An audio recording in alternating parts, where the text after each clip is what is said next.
Welcome to our deep dive into Roswell. This one's been requested a lot, T, and you guys sent over a ton of fascinating sources, including some of the Air Force's own reports. Yeah, it's a classic case, really. Right. What gets me is how this whole thing went from, just another UFO sighting in 47 to this massive global phenomenon. Well, you've got all the ingredients for a classic conspiracy theory, right? Yeah. You start with something unexplained, and then you add some government secrecy, sprinkle in a bit of Cold War paranoia. Bam. Alien cover-up. Precisely. Our mission today is to try and sort through all that noise and see if we can separate fact from fiction. Sounds like a challenge. So let's rewind back to July 1947, Roswell, New Mexico. What exactly went down? Well, it all begins with a rancher, a guy named W.W. Brazel. He's out on his property and stumbles across some weird debris. We're talking metallic foil, some rubber wooden sticks, stuff that doesn't exactly scream spaceship, but definitely wasn't your everyday trash. So he finds this bizarre stuff. What does he do? Does he, call the UFO hotline?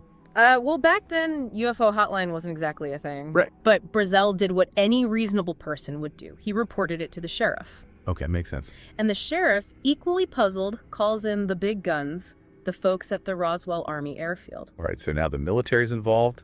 Is this where the cover-up kicks in? Not so fast. At first, the Roswell Army Airfield were actually pretty open about what they found. Really? Yeah, they even issued a press release saying they'd recovered a flying disc. Army captures flying disc. I can see the headlines now. Oh, absolutely. Front page news for sure. So what happened next? Well, this is where it gets interesting. The Army very quickly retracts their statement and says the debris was just from a weather balloon. Case closed, right? You'd think so. Okay. But that's classic conspiracy theory red flag number one, isn't it? Deny, deny, deny. Exactly. Makes you wonder what they're really hiding. And to add to the suspicion, they linked the debris to this super secret project called Project Mogul. Project Mogul. Yeah. Sounds ominous. What was that all about? It was a Cold War program. Basically, they were using high-altitude balloons to monitor Soviet nuclear tests, listening for any signs of atomic explosions. Wow, so these balloons were pretty high-tech stuff, huh? Oh, yeah. Very sophisticated for their time. So are we saying that instead of aliens, Roswell was actually all about Cold War espionage? That's the official story. But of course, that didn't stop people from speculating. All that initial confusion, the retraction, the whole secrecy surrounding Project Mogul, it was basically the perfect breeding ground for all sorts of conspiracy theories. And those theories didn't just stop at weather balloons, did they? This is where the aliens come in, right? Exactly. By the late 70s, the story had transformed into something much bigger. Now we're talking about crashed alien spacecraft, recovered alien bodies, a massive government cover-up to hide the truth from the public. Okay, so we got the who, the rancher, the military, maybe some aliens. We got the what, that mysterious debris, and we know the when, July 1947. But what about the where? This all went down at one crash site, right? Well, this is where things get a bit more complicated. Initially, everyone talked about just the one crash site, the Foster Ranch, where Brazel found the debris. But later on, new accounts started mentioning a second location. Wait, 2 crash sites. Now that's throwing me for a loop. Tell me more about this. So this alleged second site is supposed to be near the San Agustin Plains, which is about 175 miles northwest of Roswell. And this location didn't pop up in the story until decades later when new witnesses came forward. Hold on, decades later. How reliable can these accounts be after all that time? That's the million-dollar question, isn't it? And it really gets to the heart of how these conspiracy theories evolve. These later accounts are crucial to understanding the why of the Roswell conspiracy. Why would the government cover this up? What were they so desperate to hide? Okay, you've got me hooked. What did these witnesses say they saw at this second crash site? Well, their stories sound like something straight out of science fiction. They describe these strange vehicles, small dummies, and military personnel swarming the area. One witness, James Ragsdale, even claimed to have seen bodies, but not human bodies. Alien bodies. Now we're getting to the good stuff. Right. But here's the problem. There's no physical evidence whatsoever to back up the existence of this second crash site. And after so many years, it's incredibly tough to verify these witness accounts. So we're left with these conflicting stories, questionable evidence, and a whole lot of speculation. It's a conspiracy theorist's dream come true. It really is.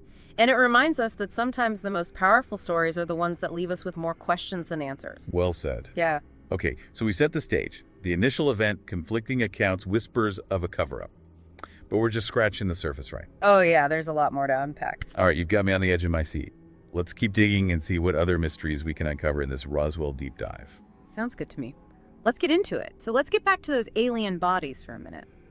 The descriptions are pretty wild, and they've become a really central part of the whole Roswell thing. You know, people talking about small humanoid figures with these big heads, large eyes, and get this, only 4 fingers. It's like the classic alien image, right? Straight out of those old sci-fi movies. Exactly.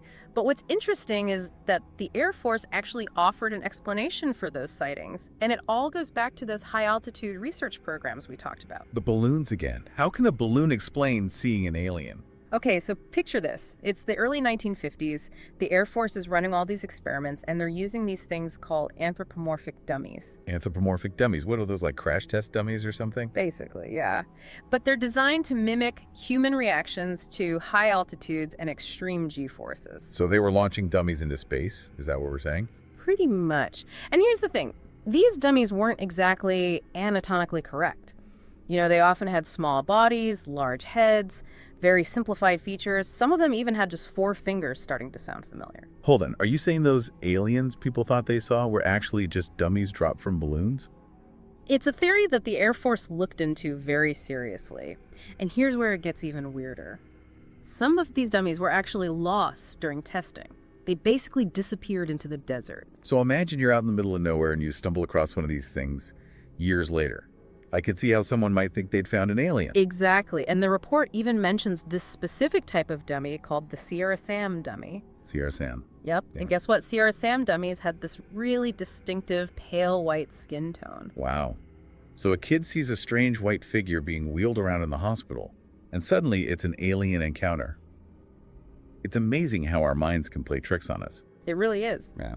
And to make it even more confusing, Anderson, the kid who saw this, described the figure's clothing as a shiny, silverish gray one-piece suit, which actually matches the flight suits worn by some of those high-altitude balloon pilots. So you've got a misidentified dummy, plus a misidentified flight suit, and bam, you've got an alien sighting. Case closed. Well, not quite.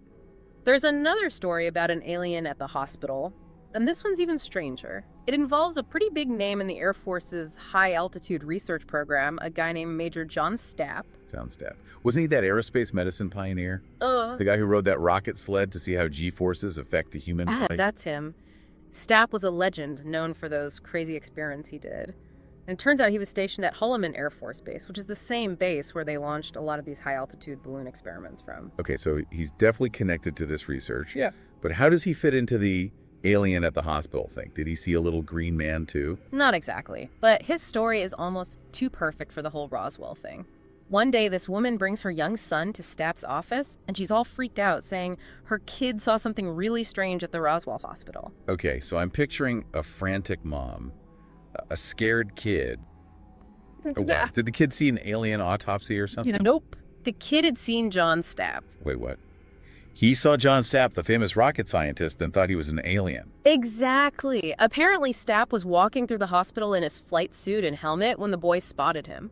I can only imagine the look on that kid's face. This real-life rocket scientist, probably looking all serious and intense, shows up and boom, instant alien sighting. It's pretty wild, right? The Air Force report even includes a transcript of Stapp talking about this incident. He had a good sense of humor about it and joked that maybe the kid was expecting to see someone a little more otherworldly. It's amazing how being in the right place at the right time can turn into an alien encounter. Yeah. So between those misidentified dummies and real-life scientists looking like they just stepped out of a sci-fi movie, it seems like the aliens at the hospital stories might have more down-to-earth explanations. That's what the Air Force concluded anyway.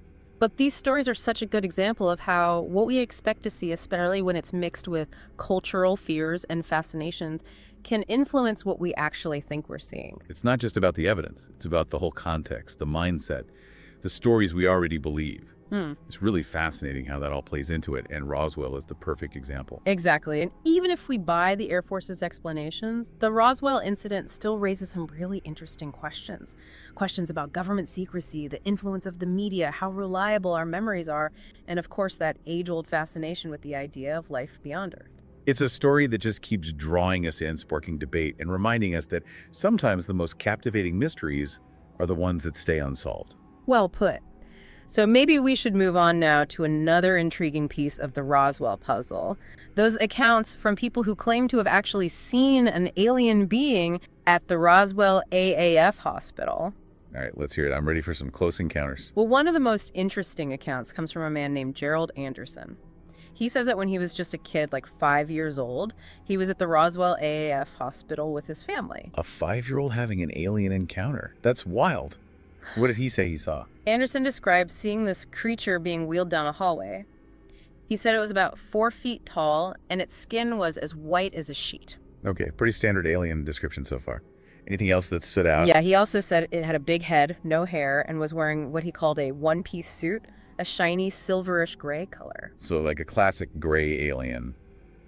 Big head, small body, pale skin. Did anyone take this 5-year-old seriously? It's easy to dismiss a kid's story, but the Air Force actually investigated Anderson's account really thoroughly, and their explanation goes back to, you guessed it, those research dummies. No way. A dummy at the hospital? What would a dummy be doing there? Well, remember, these dummies were being used to test how much humans could handle at high altitudes and under extreme forces. So it's not that crazy to think a damaged dummy might end up at the hospital, maybe for repairs or examination. That makes sense. But Anderson specifically said the being's skin was white as a sheet. Did those dummies actually look like that? That's the interesting part. The Air Force report actually goes into detail about the different types of dummies they were using for their research, and one of the models developed by Alderson Research Laboratories was called the Sierra Sam dummy. Sierra Sam. Yep. And get this, Sierra Sam dummies had a very distinct pale white skin tone. You're kidding. So a young boy in a hospital sees a strange pale figure being wheeled around, and boom, instant alien encounter. It's really incredible how our minds work. It really is. And just to add to the mix, Anderson described the figure's clothes as a shiny silverish gray one-piece suit, which happens to be very similar to the flight suits worn by some high-altitude balloon pilots back then. So we've got a misidentified dummy, a misidentified flight suit, and suddenly it all adds up to an alien sighting. Pretty convincing, right? Well, hold on. There's another alien at the hospital story, and this one's even more out there. It involves a key figure in the whole high-altitude research program, a guy named Major John Stapp. Right. It's pretty wild, right? The Air Force report even includes a transcript of Stapp talking about this incident. He had a good sense of humor about it and joked that maybe the kid was expecting to see someone a little more otherworldly. It's amazing how being in the right place at the right time can turn into an alien encounter. So between those misidentified dummies and real-life scientists looking like they just stepped out of a sci-fi movie, it seems like the aliens at the hospital stories might have more down-to-earth explanations. That's what the Air Force concluded anyway. But these stories are such a good example of how what we expect to see, especially when it's mixed with cultural fears and fascinations, can influence what we actually think we're seeing. It's not just about the evidence. It's about the whole context, the mindset, the stories we already believe. It's really fascinating how that all plays into it, and Roswell is the perfect example. Exactly. And even if we buy the Air Force's explanations, the Roswell incident still raises some really interesting questions. Questions about government secrecy, the influence of the media, how reliable our memories are, and of course that age-old fascination with the idea of life beyond Earth. It's a story that just keeps drawing us in, sparking debate, and reminding us that sometimes the most captivating mysteries are the ones that stay unsolved. Well said. And, even with all the information we've uncovered and all the explanations that have been offered, there's still this lingering sense of mystery surrounding Roswell. It makes you wonder if there's more to the story than we know. Right, like what if there are pieces of the puzzle that we're just not seeing or maybe haven't even discovered yet? Exactly. And that's part of what makes Roswell so fascinating. It keeps us guessing and encourages us to dig deeper, to question what we think we know, and to always be open to new possibilities. I think that's a great place to wrap up our deep dive into Roswell. We've covered a lot of ground today, exploring different perspectives and trying to make sense of this incredibly complex event. We have, and I hope this has given our listeners some new food for thought, some things to ponder as they continue to explore the Roswell incident. Absolutely. So keep those sources close at hand, and who knows, maybe you'll uncover something we missed. The search for the truth is never really over, is it? Never. And who knows, maybe someday we'll finally get to the bottom of what really happened in Roswell, New Mexico back in 1947. Until then, the mystery lives on.